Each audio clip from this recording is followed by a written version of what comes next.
So I want to start by welcoming you all, the brave, the traffic intelligent. My name is Nathan Ryan. I'm the minister at the Unitarian Church. We have a wide variety of people who agreed to be here, including organizers. I just wanted to welcome you and kind of let you know what you're going to experience this evening. So we're going to go through and actually tell the story of before Stonewall, Stonewall, and after Stonewall. And we're going to do it through music and through history and through poetry and through personal reflections and through candlelighting and a whole bunch of other things. But we are joined by Patty Snyder of University Presbyterian, Tommy Dillon of St. Margaret's Episcopal, Valerie Oliver of First Liberty Baptist, and then we have our four readers are Joe Boniel.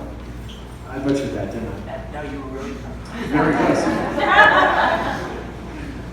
Jaden Bryan, Kat Jacquet, and Liam Lader. Glad you are with us today. Many people are aware of the challenge of being LGBTQ in the South and in Baton Rouge, and it certainly can be. But it's important to know and remember how we have created community in the last 50 years. Raise your hand if any of these sound familiar. Oh, come on. No, It being hard. all right, so raise your hand if the Capital City Alliance sounds familiar. Den Again Lounge. The Hideaway Lesbian Bar. Hibiscus Bookstore. Sappho's Circle. Neiman's Nightclub. Outworks LGBTQ Play Festival. And what about these that are still active in our community today? George's was founded in 1970. Coincidental? Not. Ambush Magazine was founded in 1982. Lambda Center AA Club.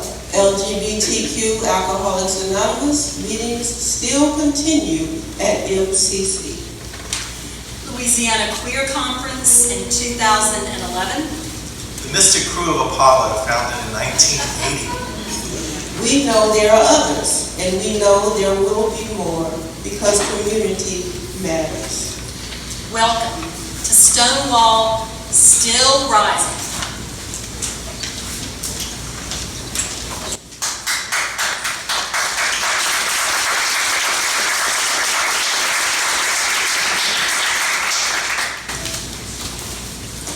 Over the past century, gay men, lesbians, and queer people of all kinds have been shunned and condemned by mainstream society, religion, medicine, and the law. For most of the 20th century, homosexuality was considered a disease, and until 1973, it was included in the American Psychological Association's list of mental disorders. Queer people were considered mentally ill, morally corrupt, and even dangerous. The McCarthy era is remembered as a time of anti-communist hysteria and governmental suppression of dissent of all kinds in this country. It was also known as a time of major repression and attacks against gays and lesbians. At this time, politicians were gripped by a pervasive fear that homosexuals had infiltrated the government and were susceptible to blackmail by the Soviets. The result was a witch hunt and mass firing of all known and suspected homosexuals in the State Department and federal employment. Beginning in the 1950s and continuing into the following decades, thousands lost their jobs during what is now called the Lavender Scare. The widespread labeling of queer people as mentally ill and morally corrupt gave local police forces nationwide free rein to harass and assault that population. Police would comb the cities looking to arrest queer people. In Washington, D.C., police arrests of gay people exceeded 1,000 per year in the 1950s. Gay bars were also constantly under the threat of police harassment. Police would raid gay bars and arrest patrons for various reasons. Same-sex couples who were dancing together could be arrested. Folks who weren't wearing clothes appropriate for their sex would be arrested. Those arrested typically also faced the repercussions of having their names printed in the local newspaper. As a result, thousands lost their jobs. Thousands of lives were destroyed. Despite a hostile road, queer people found one another and made community. World War II has been described by some historians as a nationwide coming-out experience. As millions of men and women left their homes and found themselves in same-sex environments for the first time. Just as World War II was a catalyst for many justice movements, like the Civil Rights Movement, when African American veterans returned to a segregated country.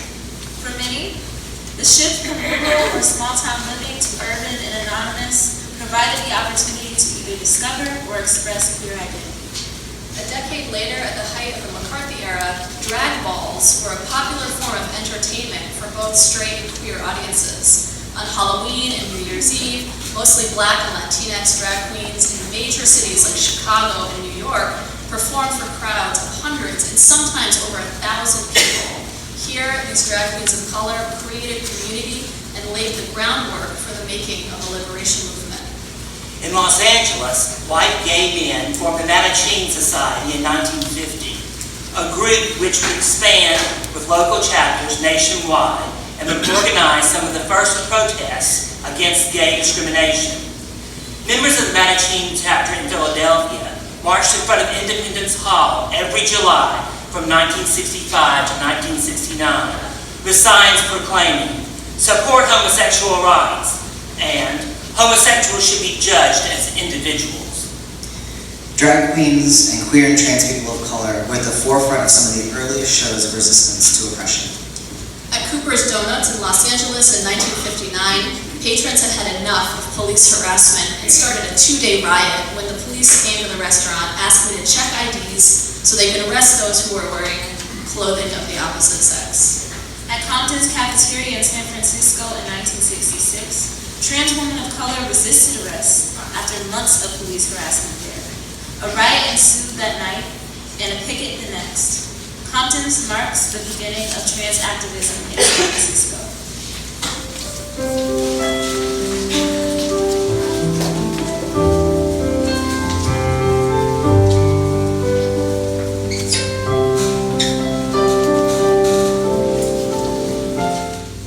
Reflecting back, first I'd like to add one item of history that later became significant to me.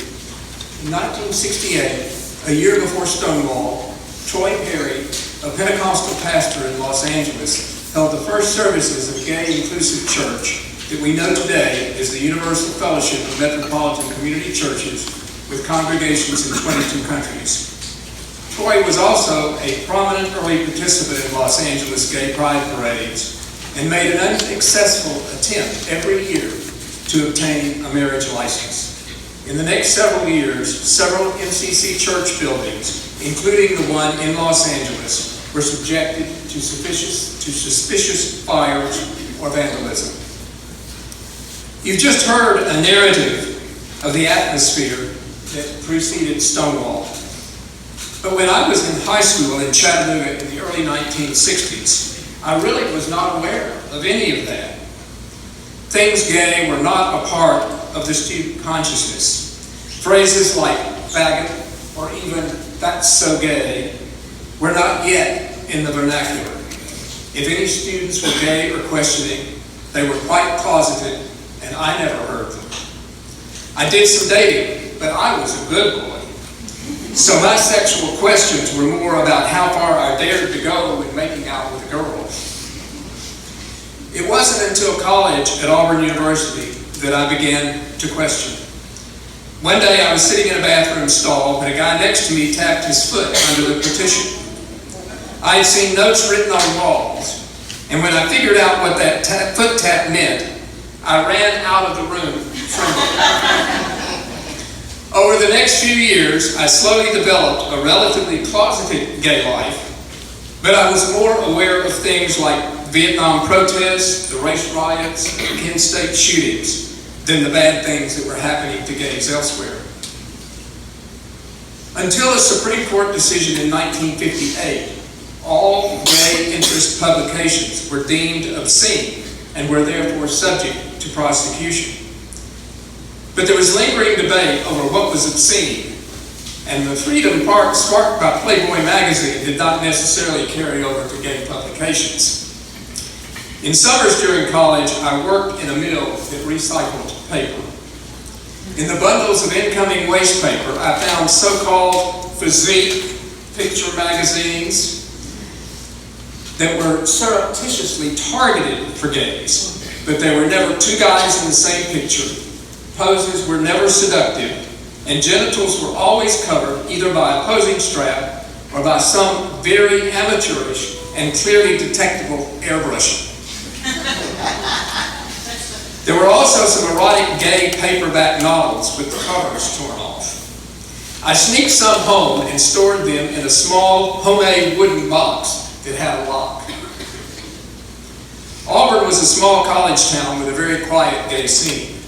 There were no home computers, no internet, no social media, and no text messaging. No one even thought of the few bars on the outskirts of town as a place to cruise. The few bars were in cities a distance away at a time when only some students had cars. Guys found each other by quiet word of mouth, small parties in the homes of faculty or townspeople, and cruising certain bathrooms or park areas. Throughout the rest of the 1960s, my primary way to find other guys and hook up was wandering at night in a park-like area on the campus and a nearby, somewhere hidden restroom while being rather nervous, ducking behind trees or buildings, and being very careful not to attract unwarranted attention.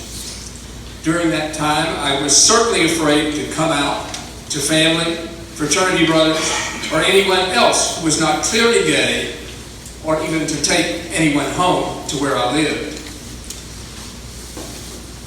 In the 1970-71 school year, I taught at Troy State University, where the only places to cruise were one restroom in the student union and the bar at the Holiday Inn, neither of which were very productive. I actually only met about 2 or 3 gay people in Troy, so I often left town on weekends and for a while dated the manager of a gay bar in Birmingham. One night, we had just ordered dinner in a restaurant when Larry got a call that the police were inside the bar with a paddy wagon outside. We hurriedly threw our dinners into doggy bags and parked across the street from the bar. I ate my dinner in the car while he went inside. It was hours later when we left, and Larry never ate his dinner. When I came to Baton Rouge in August of 1971, guys mainly went to George's, which you've heard has only been open a year or two at that point. There was an older, small bar downtown on North Boulevard called the Mirror Lounge. Women met at a bar called the Dinnicker Inn on Greenville Springs Road near North Foster. But on the weekend, most everyone went to the Den Again because it had a dance floor. The bars were not raided in the traditional sense, but there were a few occasions when police would arrive, turn up the lights, and check IDs, particularly for underage patrons. After the bars closed at night, social times often continued, either with late-night breakfast at 24-hour restaurants or impromptu after-the-bar parties at people's homes. Still without internet or social media, there was considerable cruising, particularly at night, in several buildings at LSU, in certain local parks, and around the state capitol. LSU was somewhat tolerant, but would clamp down from time to time when they received too many complaints. Arrests elsewhere were still often reported in the newspapers with accompanying problems for the parties involved. In fact, some of you may remember that sheriff's deputies conducted a sting operation at a park on Harold's Ferry Road a few years ago, using questionable methods and exaggerated charges, even though the Supreme Court had invalidated sodomy laws 10 years earlier. I don't think that Stonewall was heavily noticed in Auburn, Troy, or Baton Rouge, when it occurred, but it was the militancy of groups like ACT UP, sparked by Stonewall, that brought the historically harsh treatment of LGBTQ folks into the consciousness of both myself and much of the public. That in turn led to my own involvement in activism and to the variety of national, state, and local organizations who are continuing to seek LGBTQ acceptance and equality in legislatures, courts, media, and public opinion.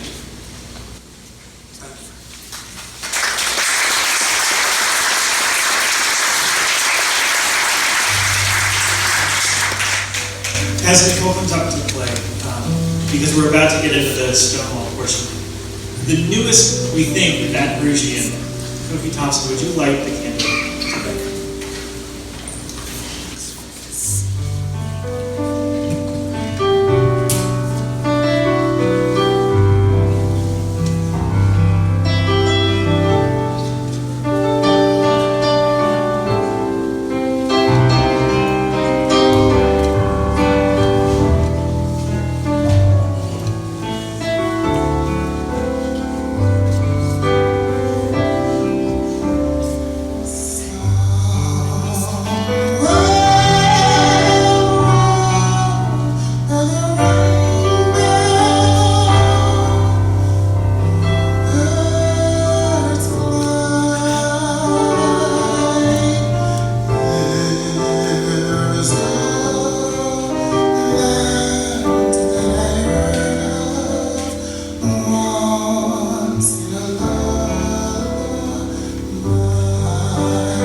tried to let you in, though they never really had a choice.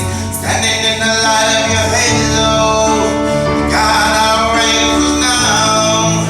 It's like we've been awakened. Every rule that you're breaking, it's the risk that I'm taking. They are never gonna let you out. 'Cause everywhere we're looking out, we're surrounded by your embrace. Someone we can feel your halo. You know you're our saving grace. You're everything we need and more. It's written all over your face. Someone we can feel your halo. We pray you won't fade away. Halo, halo, am I right? Halo, halo. Hit me like a ray of sun, burning through my darkest night. You're the only one that we want. We're addicted to your light. From will never fall again, but this don't even feel like falling. Gravity came again to pull us back to the ground again. It's like we've been awakened. Every rules you had to break. It's the risk that you took. We're never gonna shut you out. 'Cause everywhere we're looking out, we're surrounded by your embrace. Someone we can see your halo. You know you're our saving grace. You're everything we need and more. It was written all over your face. Someone we can feel your halo. We pray it won't fade away. Halo, we can feel your halo. Halo, halo, halo, halo, halo, halo. 'Cause everywhere we're looking out, we're surrounded by your embrace. Someone we can see your halo. You know you're our saving grace. You're everything we need and more. It was written all over your face. Someone we can feel your halo. We pray you won't fade away. We pray you won't fade away. We pray you won't fade away. We pray you won't fade away. We pray you won't fade away. We pray you won't fade away. No, don't fade away. Please don't fade away. Please don't fade away.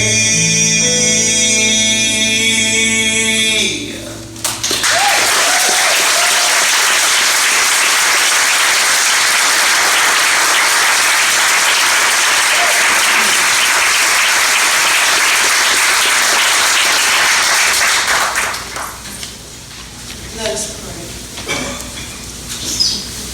Dear God, we thank you for this memorable occasion. We thank you for the reason why we're here. We thank you for Stonewall. Even though there was tragedy, there was blood, there was sweat, there was tears. But sometimes, in order to move forward, we have to face opposition. We thank you for Stonewall. We thank you that we are here tonight to commemorate Stonewall. Lord, we realize that there are those who still feel left behind. There are those who still feel like outsiders, and those who have been rejected and put out and put down. We still fight this fight. But Lord, we look to you because you are where we get our strength. You are where we know our help comes from. Lord, we know that we're not in this alone. We know you are with us. As you said in your word in Galatians 3:28, in Christ there is neither Jew nor Gentile, slave nor free, male nor female, but in you we are all one. We may be bisexual, we may be lesbian, gay, asexual, pansexual, whatever our gender may be, we are still human. Yes. We know that you are a God of equality. You are a God of inclusion. You are a God of love. Give us the strength to continue fighting. Help us to never give up, to realize that we are worthy. You said in your word that we are the light of the world, just like anybody else.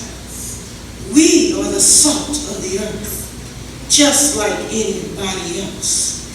Whatever anybody else deserves in you, so do we. We look to you now, and we will continue to look to you. You have brought us a long way, but we know the fight is not over. We expect that you will continue to rise. We give you all the glory and all the praise. And I pray in the name of Jesus. Amen. Amen.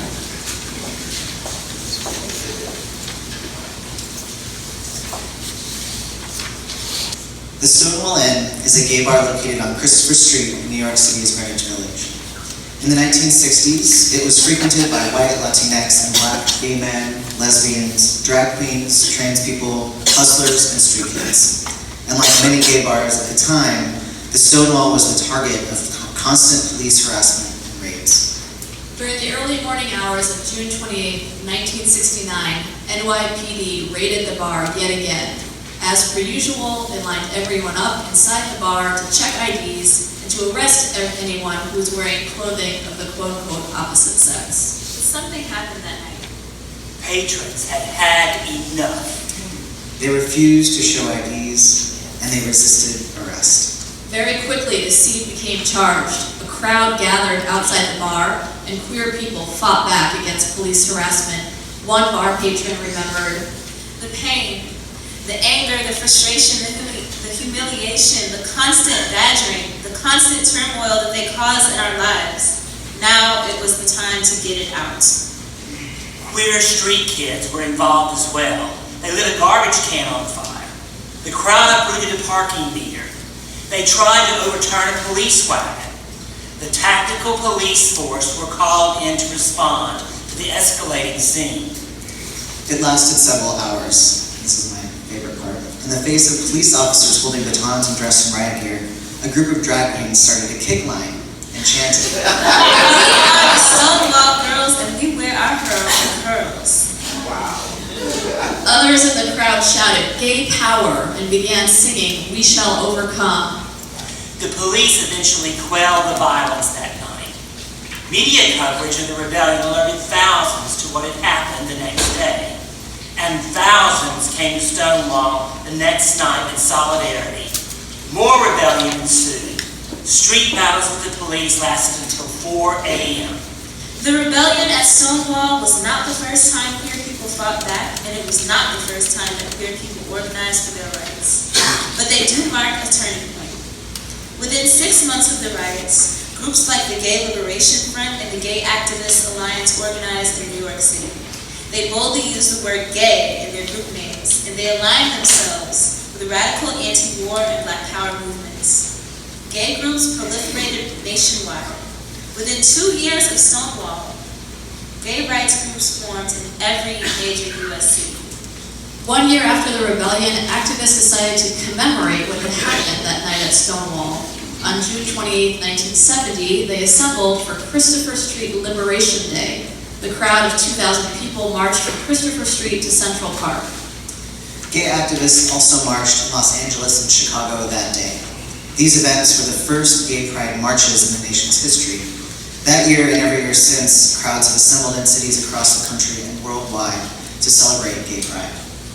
The 1970s were a time of rising militancy for queer people. No longer willing to stay in the closet.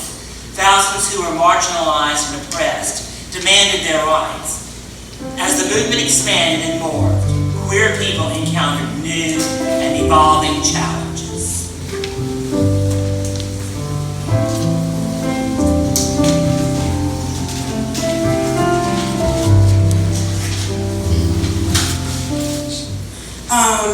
So like I said, firstly, thank you for having me. It's quite invigorating to see history as a catalyst for community. Growing up here in Louisiana, Baton Rouge, as a queer Black woman, I feel like sometimes I don't have community. So I have to like make my own community. I'm a writer, a poet specifically, so this is a short piece I wrote about how I try to rewrite my own history to create a better future and a present for myself. So I hope you enjoy it. I wanted to wait until my grandmother died to get a girlfriend, but then I had my first kiss. There was lip biting, teeth seeking out what little soft and supple I had left. There was waving of the tongue to stroke the sin this supposedly was. She held my face the way a mother holds a baby, soft yet firm, scared to let a good thing go, even more scared to watch it leave. When my granny found out I'm gay, she slapped all the color out of my cheek and said, I'm going to burn in hell. But that kiss was supposed to, I've been to heaven, only I'm not supposed to say that. I'm supposed to hide when granny says hi, feel fear when granny say God, but I will not let this poem be about her or fear or shame. No, this is a poem about my partner, a woman that knows how to love a broken body whole again. This is a poem about being scared to hold her hand in public but finding the nerve to do it anyway. This is a poem about the first I love you, not a soft whisper, but a strong affirmation, how it felt like she baptized me, how it made me feel real again. This is a poem about the stares we get, all the times we're told that we should be ashamed of ourselves. This is a poem about living in a world that makes no room for us. We are at the intersection of a fire that's waiting to burn us alive. This is a poem about Black women that love other Black women, how we have to build our own homes and make our own families because the families given to us don't always want us. This is a poem about Southern charm and Southern bigotry and how smothering Louisiana can be to a Black queer body. This is a poem about Spanish moss, how it reminds me of my partner's body draping over mine on a Sunday afternoon. This is a poem about us praying for each other when we go home to visit our families, how we return back to our shared apartment in pieces. This is a poem about being turned down. This is a poem about building myself back up. This is a poem about my first time, how I was scared I would wake up because I enjoyed too much. This is a poem about two women loving a sore thing tender. This is a poem about two women who don't mind bleeding, they just hate how long it takes for the scalp to come. This is a poem about girls whose mothers don't pray for them anymore, how they have been stripped of their names. This is a poem about the kiss my partner and I shared last night on the couch, right after a movie had went off, foreheads touching, eyes closed, lips breathing in the whole of each other. Thank you.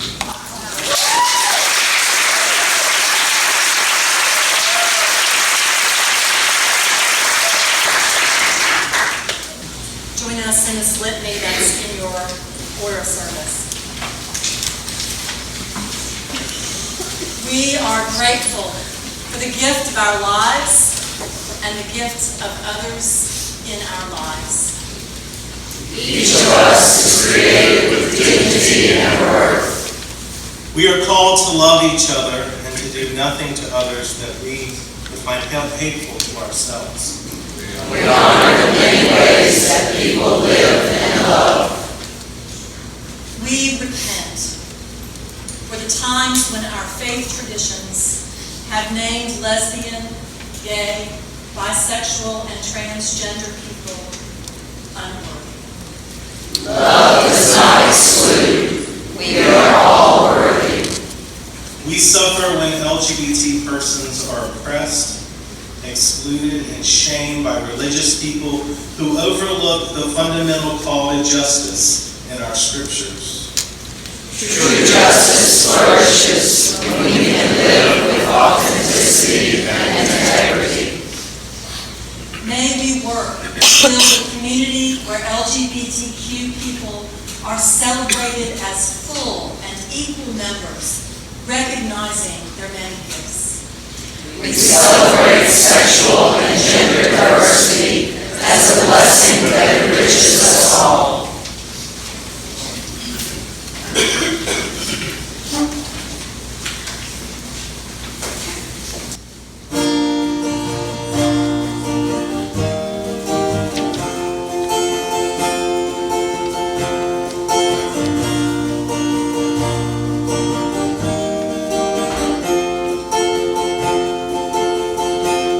I am living in time. It's a rhythm I know. More and more I think life is all balance and hope.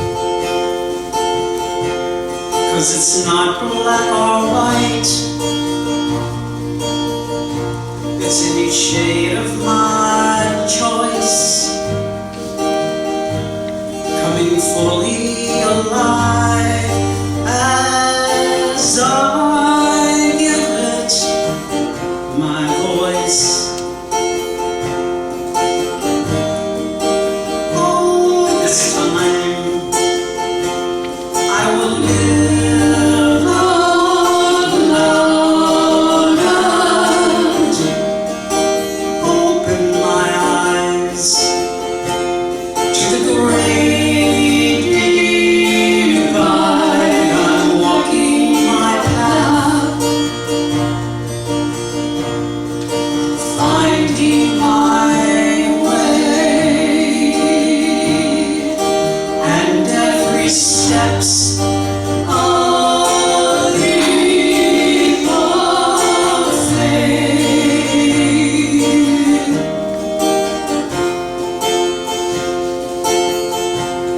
Every story's a thread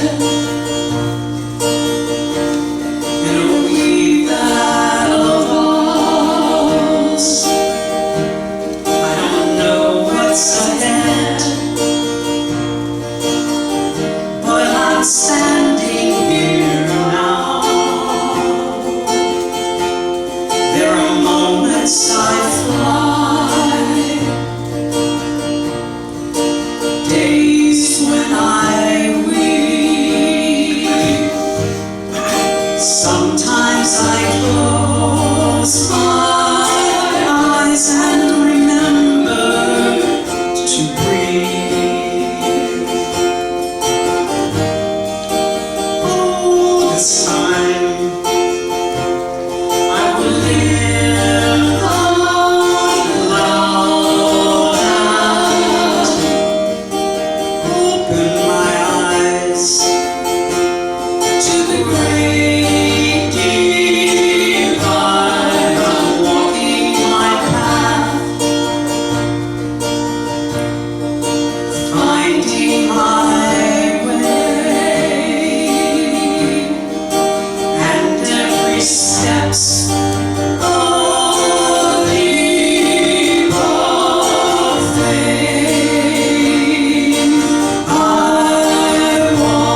trust in my heart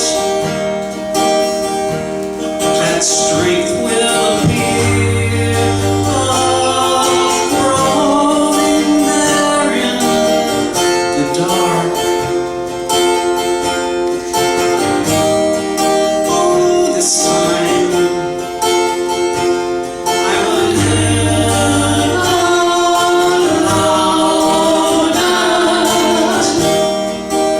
Open my eyes to the great divide of walking my path, finding my way, and every step's a leap of faith, and every step's a leap of faith.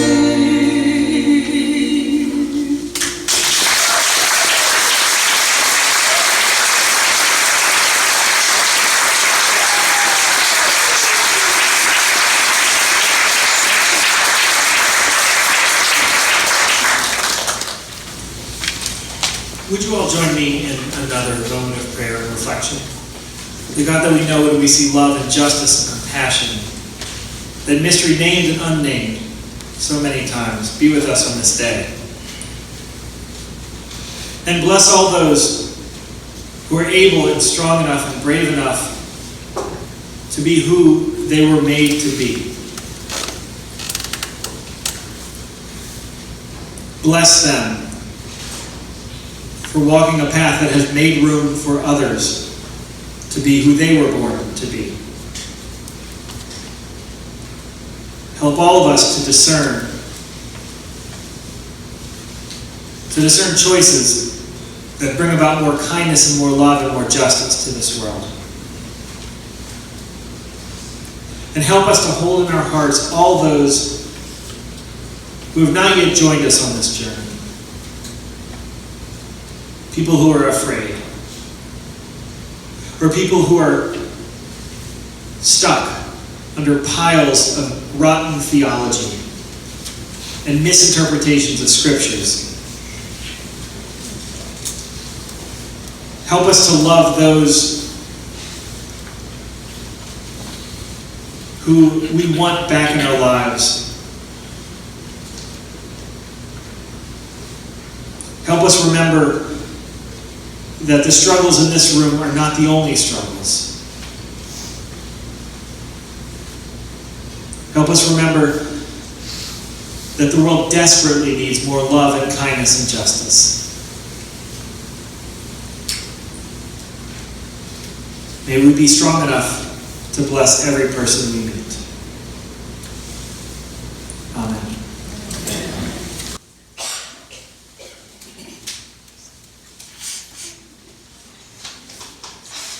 In 1981, doctors in New York City and San Francisco first began seeing clusters of otherwise healthy, young, gay men, coming to them with extremely rare forms of cancer and pneumonia. Over the next few years, deaths from this new unknown disease would climb into the hundreds and then thousands. These were the early days of the disease that would come to be known as HIV/AIDS.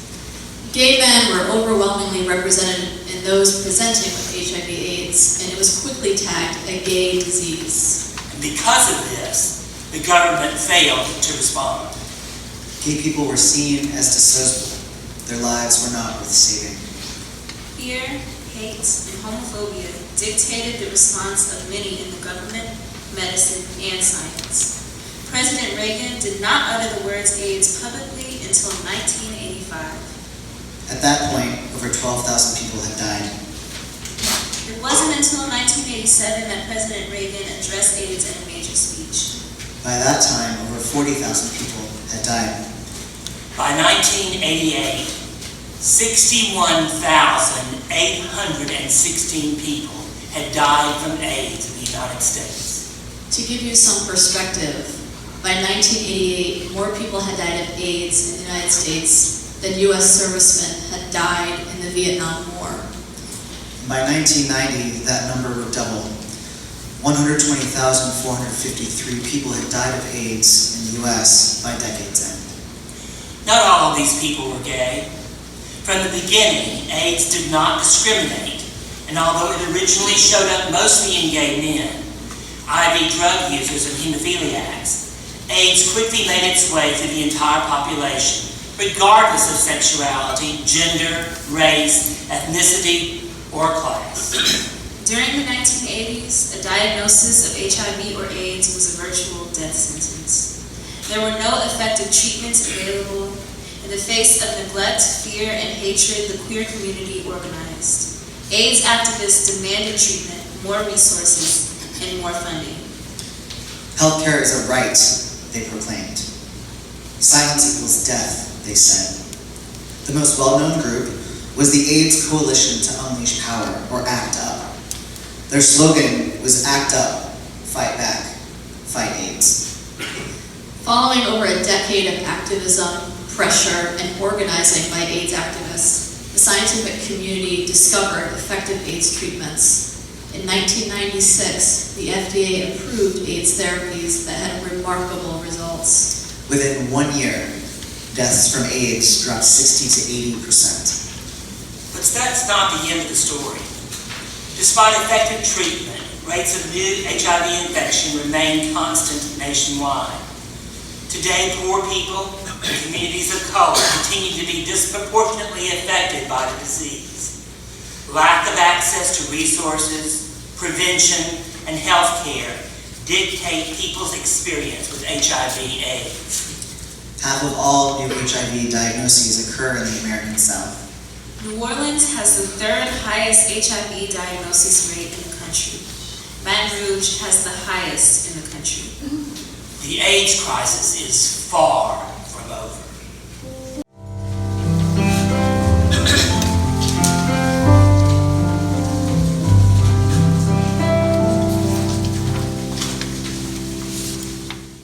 Knowing our history is empowering. Knowing that we stand on the shoulders of our transgender, bisexual, gay, and lesbian community members in and of itself is a call to action. They had no idea that 50 years later we would be reflecting back on those rebellions as a turning point and a catapult of the queer liberation movement. They didn't know they would be heroes. They were just feeling the moment and doing what they could with what they had. The struggle for equality, protection, and affirmation of LGBTQ persons is a long and difficult one that has harmed, shamed, and in some cases cost the lives of LGBTQ persons. So there have been many lessons we've learned in the last 50 years. We learned that action and organization matter. Most of the advocacy groups, social clubs, and print media founded for LGBTQ matters were created in the time immediately after the Stonewall Rebellion. People recognized the need to work together and fight for their rights and freedoms. Freedom to hold hands, to dance, to wear whatever clothing they wanted, to feel safe in neighborhood establishments and businesses, to work, to play, to love, and to marry. We learned that laws created and passed matter and change lives. Some vilify and legislate basic human rights and destroy lives, like Don't Ask, Don't Tell and the Defense of Marriage Act. Others protect and empower, like requiring gender-neutral bathrooms and banning conversion therapy for minors. And some look towards the future that we know will be even better, such as allowing a gender marker of X instead of just an F or an M on a driver's license, and requiring that LGBTQ history and inclusive textbooks be taught in our schools. How affirming will the world be for the beneficiaries of those two laws alone? What would life have been like for each of you, gay, straight, cisgender, or otherwise, if you would have learned about the Mattachine Society and the Daughters of Bilitis, about people like Harvey Milk and Gilbert Baker, about how leaders like Coretta Scott King supported the LGBTQ community and called for the civil rights community to help end homophobia? How would that have influenced your sense of self and the others around you? We were also reminded that no matter how bleak things looked, as Theodore Parker once wrote, the arc of the moral universe is long, but it bends towards justice, end quote. I believe goodness and love will prevail. There are people, including those who identify as LGBTQ, who would never find themselves at an event such as this. So thank you for being here. Some people would never attend a gay pride event. I want them to see how many people support them. I want them to know and believe that safety is strongest when it comes from within. I want them to know what it feels like to attend a gay pride with 100,000 people, where public transportation, the police, and most businesses fly rainbow flags year-round. There are straight and cisgender allies who support the LGBTQ community and the fight for equality and protections, but they don't actively engage in allyship. Perhaps because they don't have the opportunity, perhaps because they fear being in a silent minority. I want them to see that the numbers are increasing, and we need them to play an active role so that those on the margins can feel safe to come in, so that we can have a swell of active and courageous support. Why don't trans, gay, and lesbian people have protections in their jobs, their homes, and in public accommodations? Why can't Baton Rouge say yes to such an ordinance? Why has federal legislation that would prohibit discrimination in employment and housing due to gender or sexual orientation failed every single year it has been brought to Congress since 1974, including as recent as 2013. Every year but one, this was brought to Congress and failed. Why can LGBTQ folks get married but not ensure that they can reside in the same room at a nursing home? There aren't many places that straight and/or cisgender allies can outwardly show their support. But you can show up. You can vote. You can fly a pride flag outside your home. That's a privilege most LGBTQ folks still can't afford. If you're worried about what the neighbors might say or do, well, not to worry. We understand.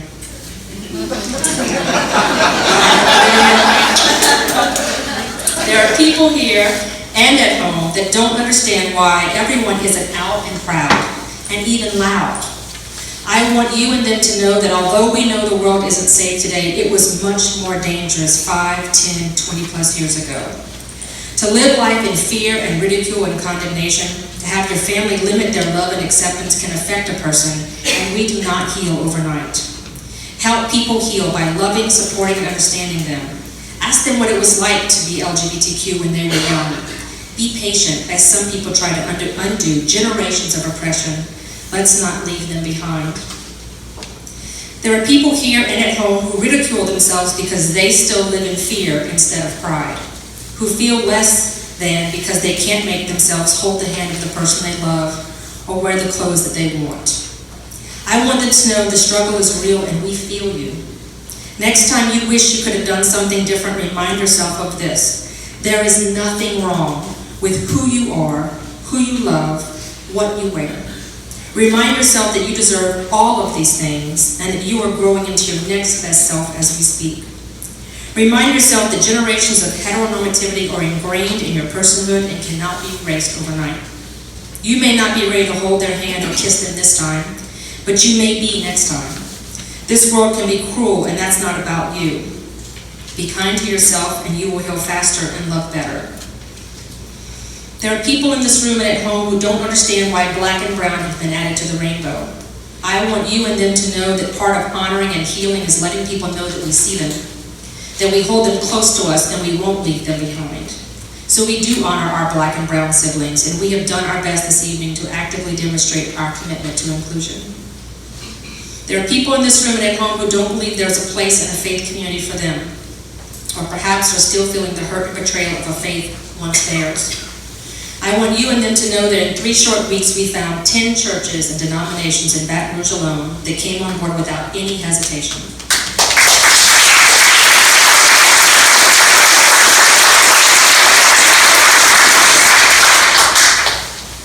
And that many more struggled and aspired to be on board but were met with barriers out of their control. I believe there is value in having a faith community. My church community certainly healed me. There are people not likely here tonight that do not affirm LGBTQ people or culture. I want them to know that it's really hard for me to know that we feel it when they throw their words at us. I want them to know that I find it very difficult to love and respect them too, but that I'm pretty sure I'm trying harder than they are.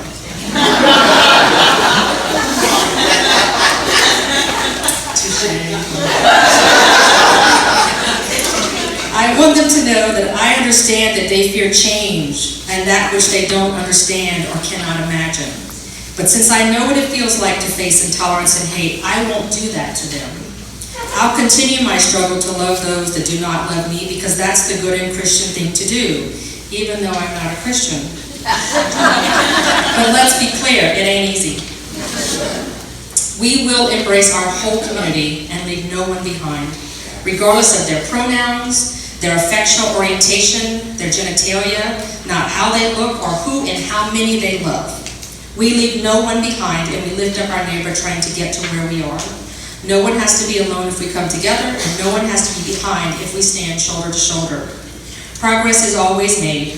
Support and allyship are present and broad in our community, and the people coming behind us, the young people, those not born, those not yet out, they need some shoulders to stand on.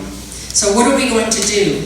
What do we need to accomplish, and who are we going to work with to do it?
interesting for the group to ask me to speak at the last minute. I don't have anything prepared. But what came to me is that the stories that we have heard, going back to before Stonewall, the AIDS epidemic, where we were 50 years ago to where we are now, it's a big change. And so I want us to think about in our own lives the moments of hope that we have experienced along the way. I just realized that I was 10 days old when the Stonewall riot happened. And I can imagine my mother here in Baton Rouge holding her baby in her hand. I can imagine the diaper I had should have been rainbow colored. But growing up in Baton Rouge was difficult because I was a sweet boy. I was the kind kid. But I also grew up in a conservative church. And I never wanted to be a victim. And I wanted to rise strong through it all. And so even though I have been gay bashed, even though I struggled in the ordination process, by God, I was the first openly gay priest ordained in Louisiana, the most conservative church.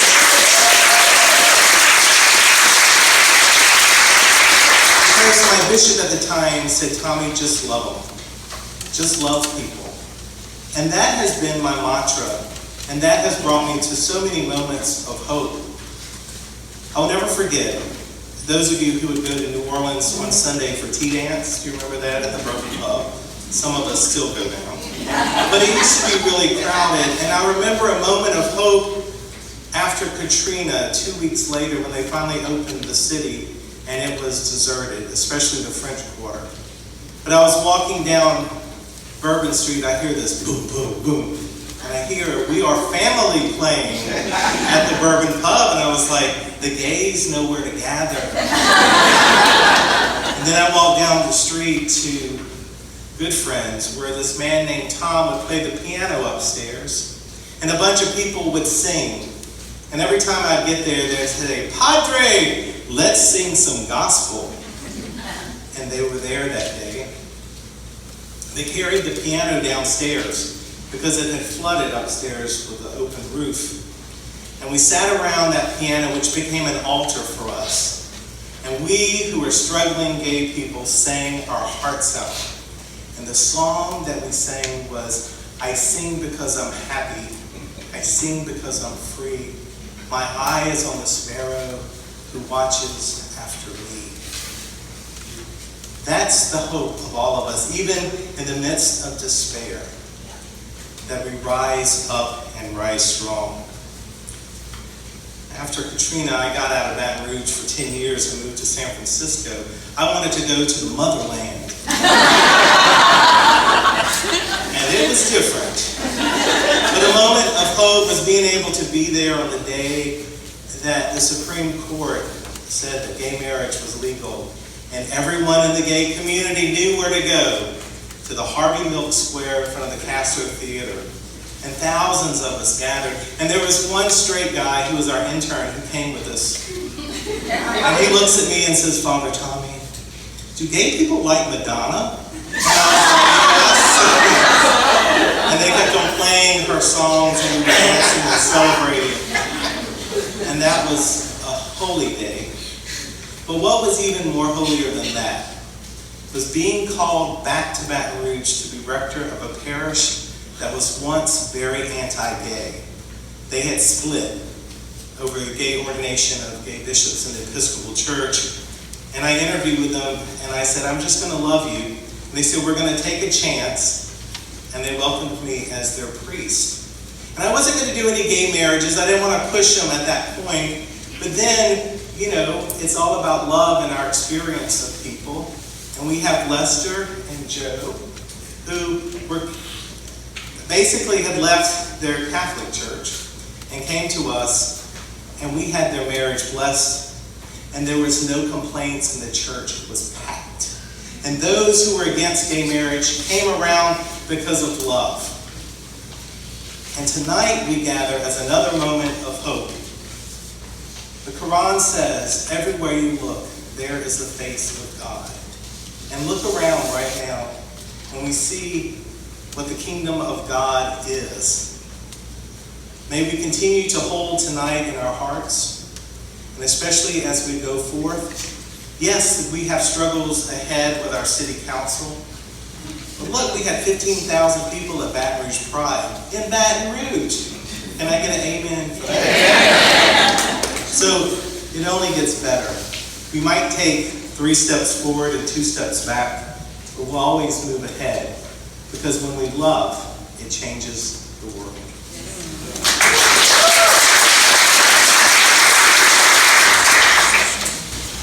So this evening, to end our time together, we will be sharing the light. We have been doing that all evening. We have been doing that for a long time.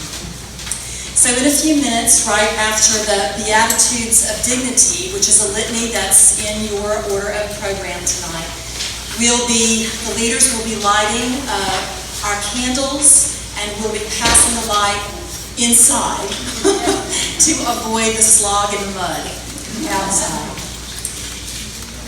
Before we read this litany, I want to say a couple of words about the word beatitude. It's kind of a funny word, but a beatitude is just a blessing. Indeed, we are blessing one another tonight.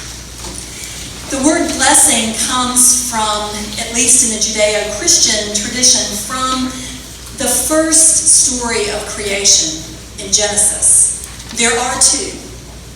One of them focuses on how bad we are, but the first one is not a story of the creation of binary humans.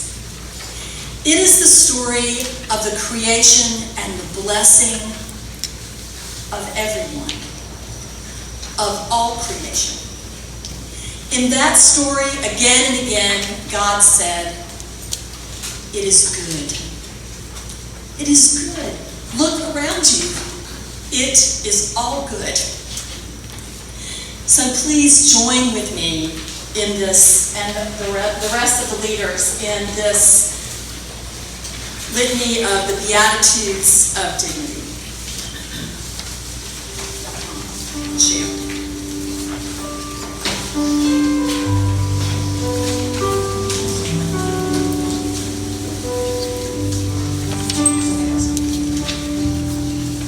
Blessed are you. Gay, lesbian, bisexual, trans, cis, non-binary, queer, and straight siblings, you are unique and glorious reflections of the universe's astounding creativity and love. Blessed are you. When you dare to bring the truth of who you are into loving relationship with others, you heal and strengthen humankind. Blessed are you. You challenge stereotypes and caricatures. You bring light to the world. Blessed are you. You speak out against hypocrisy. You help to birth justice and peace. Blessed are you.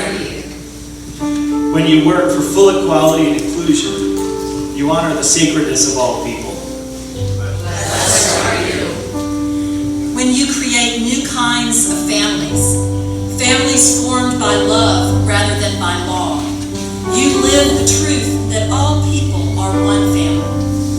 Blessed are you.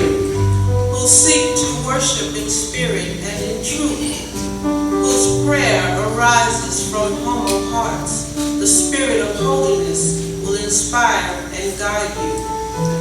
Blessed are you. Who offer comfort to the dying, healing to the sick, food to the hungry, housing to the homeless, presence to the lonely, hope to the hopeless. You bring the good news our aching world so desperately needs to know. Blessed are you. Reviled and persecuted, Yet persistent in faith, hope, and love. Rejoice and be proud. For in you, creation's love is revealed.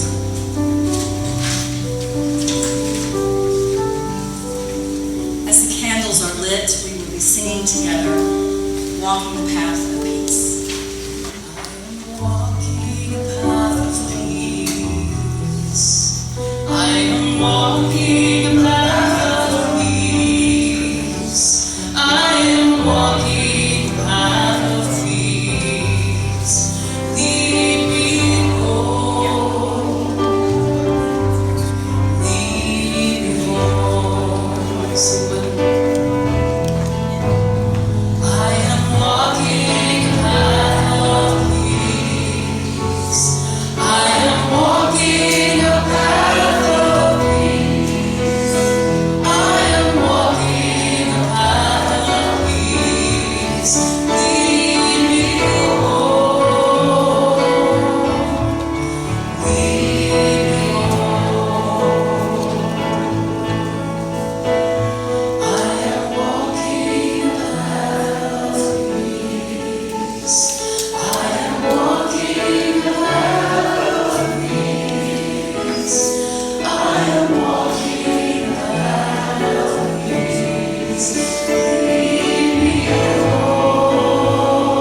And now as we go home and bringing our home with us, may the sacred that is within and among and beyond us give the grace to never sell ourselves short, the grace to risk something big for what is good, the grace to remember that the world is too dangerous for anything but truth, too precarious for anything but the fight for justice, and too small to live out of anything but love. Go with God. Amen. I'm trying to hold my breath, let it stay this way. This moment instead of a dream, getting louder now. Can you hear it echoing? Take my hand, will you share this with me? 'Cause darling, without you, all the shine, the thousand spotlights, all the stars we steal from the night sky will never be enough, never be enough. Time to go, still too little. These hands could hold the world, but it'll never be enough, never be enough.